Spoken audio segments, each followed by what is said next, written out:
believe that the Pentagon was hit by an airplane. I mean, they're saying all that debris suddenly was magically just removed. You know, there was no airplane there either. So it's, you know, there's still a lot of questions about 9/11 that I cannot answer for you, and I'm sorry. I wish you know, these are good questions you're asking. And it's not like I'm trying to blow you off. There's just some things I don't know. But hopefully I'm going to give you enough new information that you'll be able to, like, put some more pieces of it together. Yeah, you mentioned your compartmentalized structure of the agency. Yeah. And I think that's pretty well understood how one person can be sitting here working on a project, the next person's there, and they can't, you know, they're not allowed to really look at what the other one's doing. Yes. In light of that, I think you're probably aware that it's been documented there were somewhere in the neighborhood of 25 military drills running on 9/11. Yes. That is absolutely unprecedented. Not only that, September 10th to 12th. not only that, there was one drill that was specifically on a hijacking that exactly the scenario that we're told transpired, and it's you've probably studied Webster Griffin Tartley's analysis of this 9/11 synthetic terror made in USA.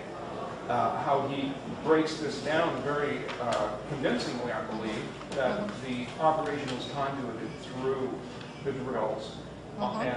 And certain people were doing certain things and probably likely didn't even know that they were involved in an operation this big.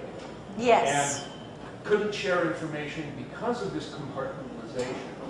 And I'm just wondering if you've had an opportunity to talk after all of your ordeal with anybody else who was able to confirm any of this. Well, I will tell you that the 9/11 conspiracy is based on something called Project Bojinka. And are you all familiar with Project Bojinka? Okay, Bojinka was designed by Ramzi Youssef, who was the mastermind of the 1993 World Trade Center attack.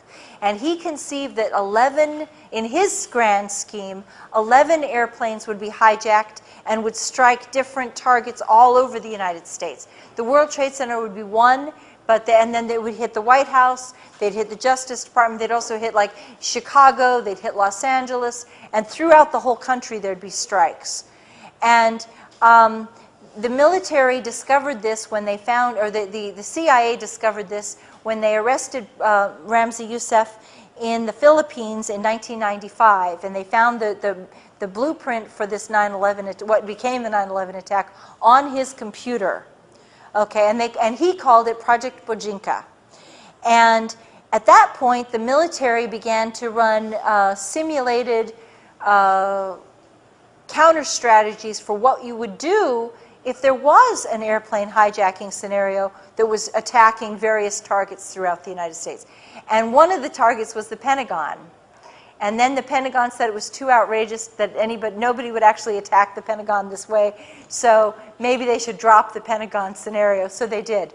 But even though they had rehearsed Project Bojinka, on 9/11, on September 10th through September 12th, NORAD was on high alert doing military exercises because allegedly the former Soviet Union, the Russians, were doing their military exercises, so we timed our military exercises allegedly to theirs.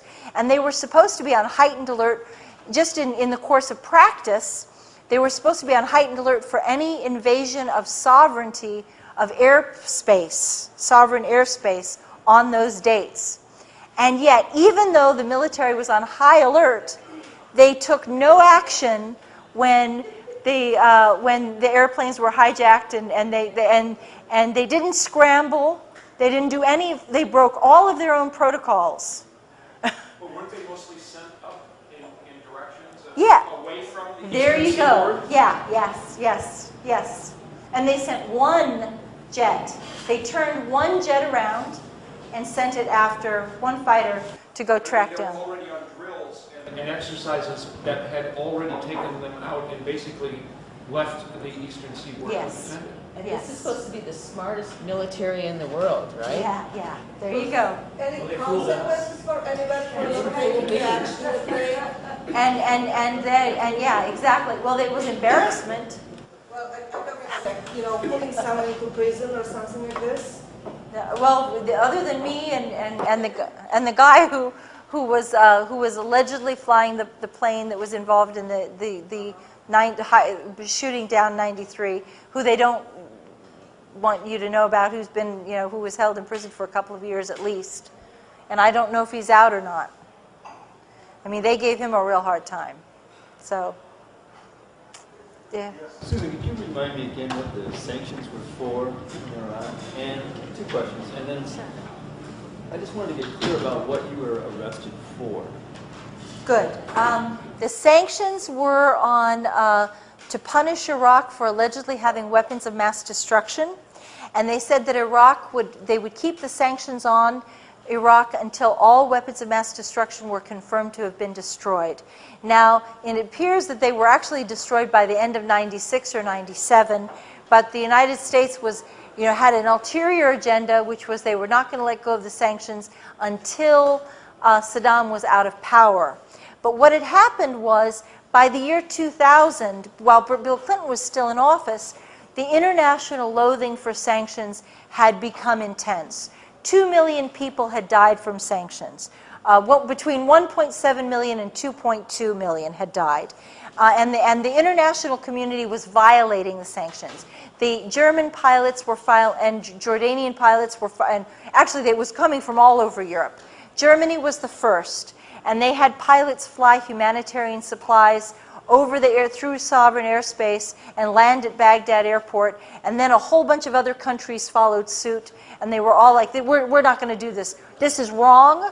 It is immoral. It is a crime against humanity, and we recognize that. And so at that point, the CIA, I wanted to do it, but at that point, the CIA knew that they were losing control of the situation and that they better step in and do something. And I wanted to end the sanctions, so I was glad the pilots were doing this.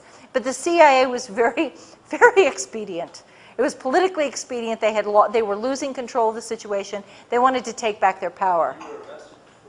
I was arrested for, I was accused of several things. One, I was accused of acting as an unregistered Iraqi agent because I had delivered a letter to my cousin, who was the chief of staff to George Bush, telling him that the war in Iraq would be catastrophic, and begging him and outlining several of the consequences, like democracy would throw power to Islamic fundamentalists, and there would be a rise of terrorist attacks, and the Iraqi people hated the sanctions, and they would hate America for having done all this, and if they could get their hands on America, it would just be a very ugly, brutal occupation, and they'd fight us.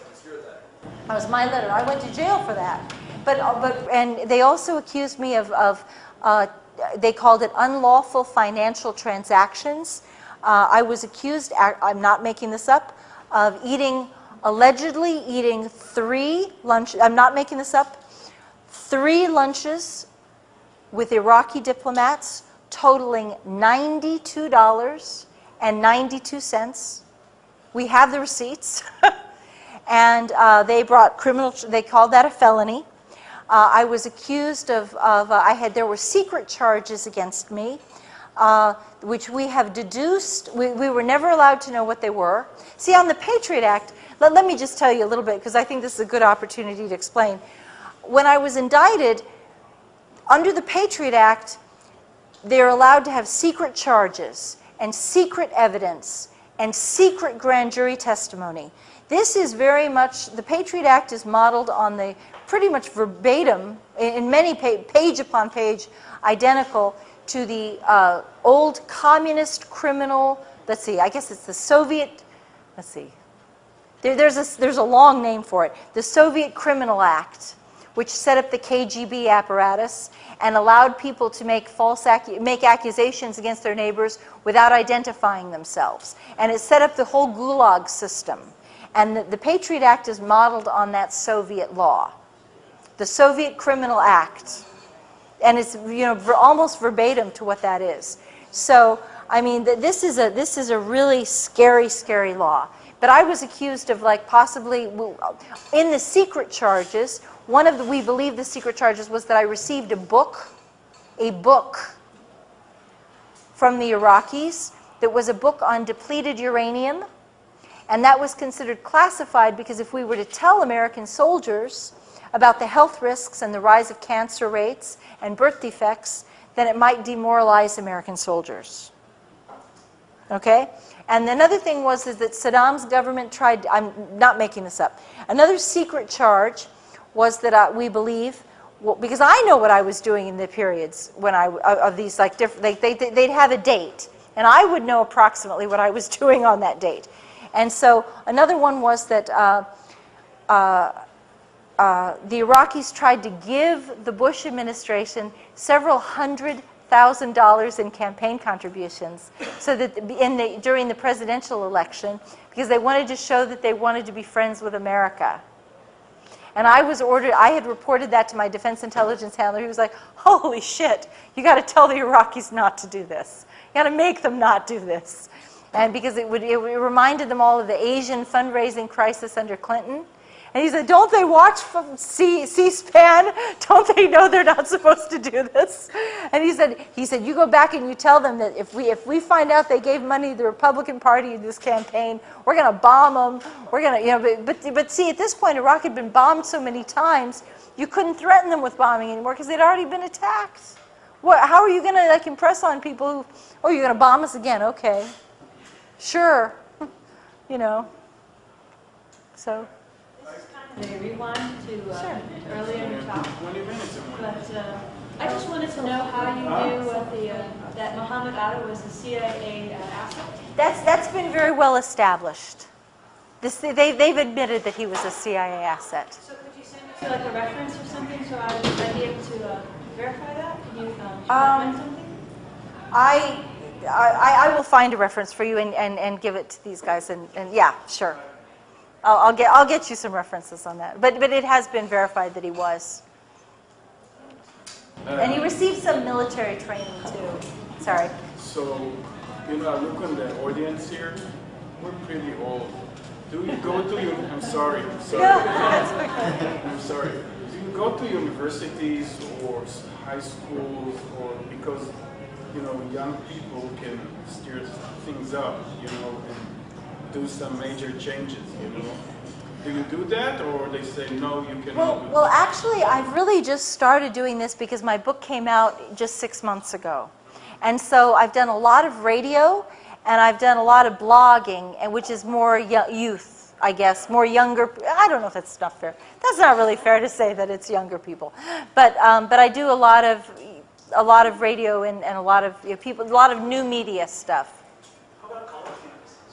I would love to do that. I would love to do that. If I can get, this is really my first kind of book tour. So, but I would love to go to college campuses. I'm just kind of figuring out how to do it. Because part of the problem is the corporate media will not cover my story at all. Even when I was locked up in prison, one of my favorite stories, I know you guys all love Amy Goodman, but Amy Goodman told Amy Goodman, oh, okay. Yeah. Well, you gotta hear what she did to me. When I was locked up, my boyfriend called her and talked to her producers and said, please, you know, Susan is the cousin of the chief of staff to the president. She covered the Iraqi embassy. She warned about 9/11. She's locked up on a military base on the Patriot Act, and they're refusing to give her a hearing. And she was the chief asset covering Iraqi pre-war intelligence. The government is saying that she's incompetent, and they're saying that that assets were incompetent, and yet she's accused, and he gave her the letter, the Andy Card letter, and said, you know, she wrote this letter, and she turned out it was right on all fronts, and couldn't you please interview her? Couldn't you do a story? Please help us. And you know what she did?